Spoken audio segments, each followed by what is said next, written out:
If you want to check out the whole show, hit the link at the bottom of the screen. It's available exclusively on odds.com. Let's move on to the Dolphins, Bills, Orchard Park, New York. That's next up. Rotation number 123, 124. Bills open up as 3.5-point favorites. The books are all over the place right now. Anywhere between 3 and 4.5.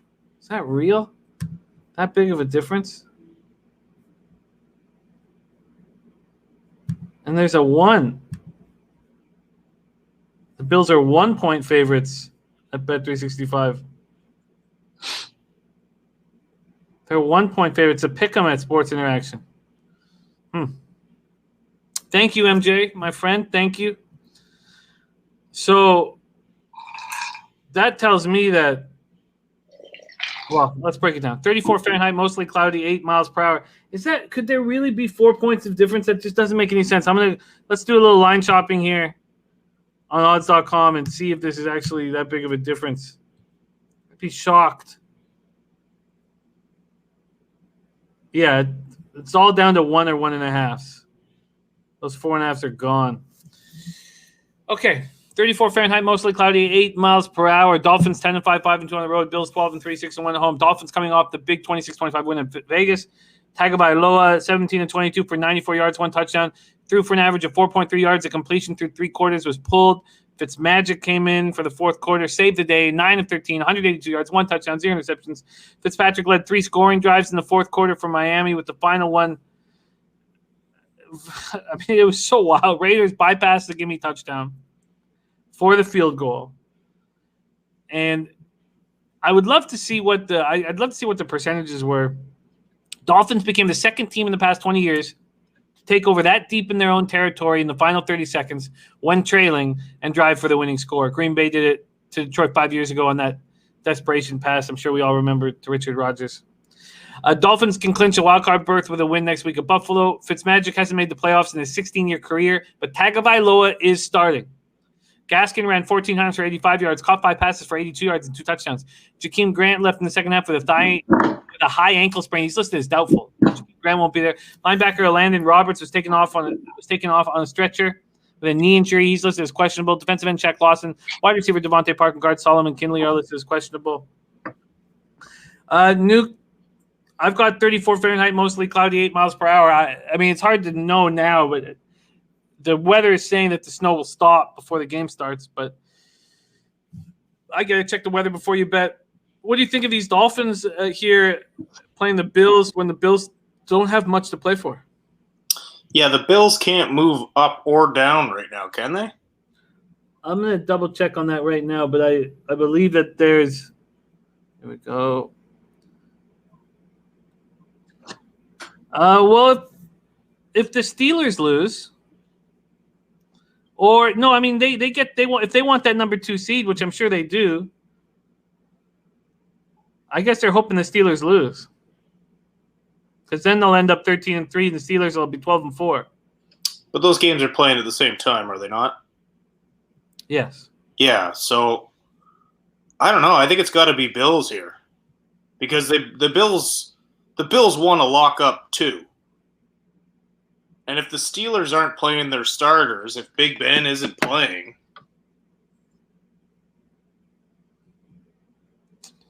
yeah. Bills coming off that easy 38-9 win at New England, swept the season series over the Patriots for the first time since '99. 474 yards they put on the Patriots, were the most New England has given up all year. Josh Allen, 27, 36, 320 yards, 4 touchdowns. Stephon Diggs, 9 catches for 145 yards. This was interesting. He became the 3rd player in the 51-year history of the AFC East to get 110 receptions, 1,400 yards. Wes Welker in 2011, Marvin Harrison, 1999. Back in the day. They rushed for 31 times for 130 yards as a team. Wide receiver John Brown was activated from injured reserve Monday, but has now been placed on COVID reserve. TJ Yeldon placed on COVID reserve. Tight end Reggie Gillen was listed as questionable.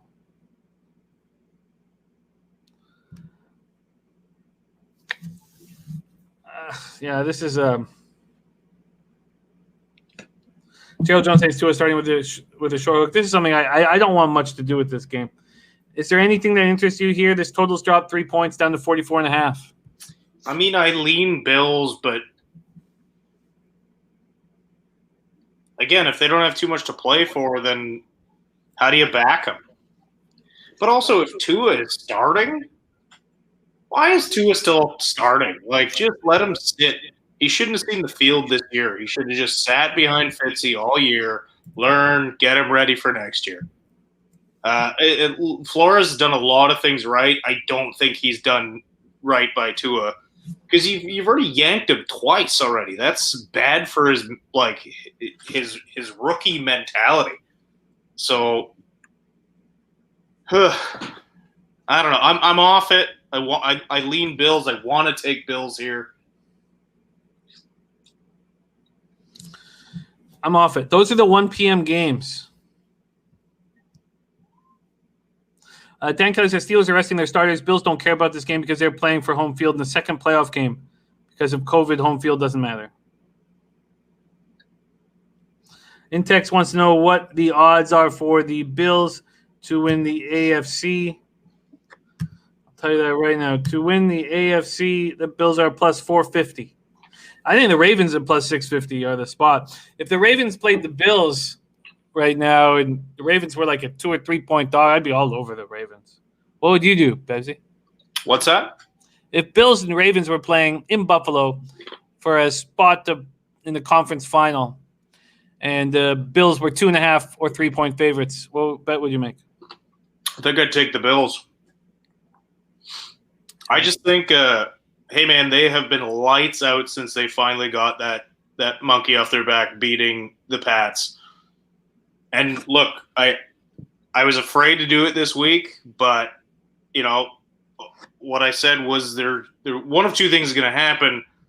They're going to fold or they're going to take out 2 decades of frustration against the Pats, and that's exactly what they did. They took out 2 decades of frustration and just mauled the Pats. So, I just think the Bills are top to bottom, they might be the best team in the AFC right now. I would take the Ravens at plus money.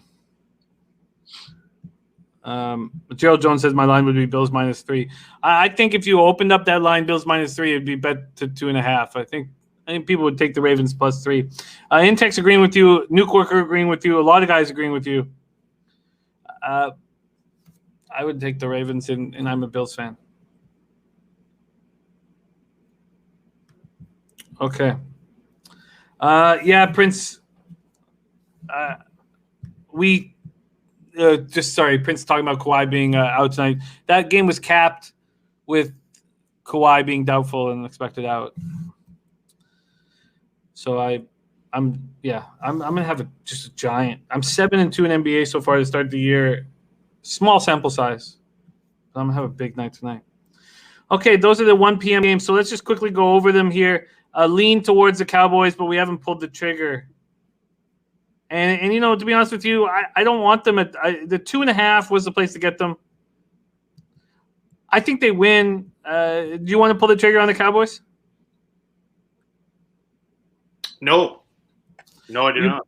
You pulled the trigger on the Steelers-Browns first half under 22 minus 120. I think I'm going to join you on that. It's a bet 365. How did we get back to the Cowboys? Did I?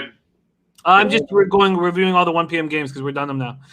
You took the Jets first half plus 2.5. I doubled up on the Jets. We stayed off Vikings-Lions. I'm interested in the Matt Ryan prop in that Falcons game. Ravens-Bengals, we stayed off. Dolphins-Bills, we stayed off. And there are your 1 p.m. games.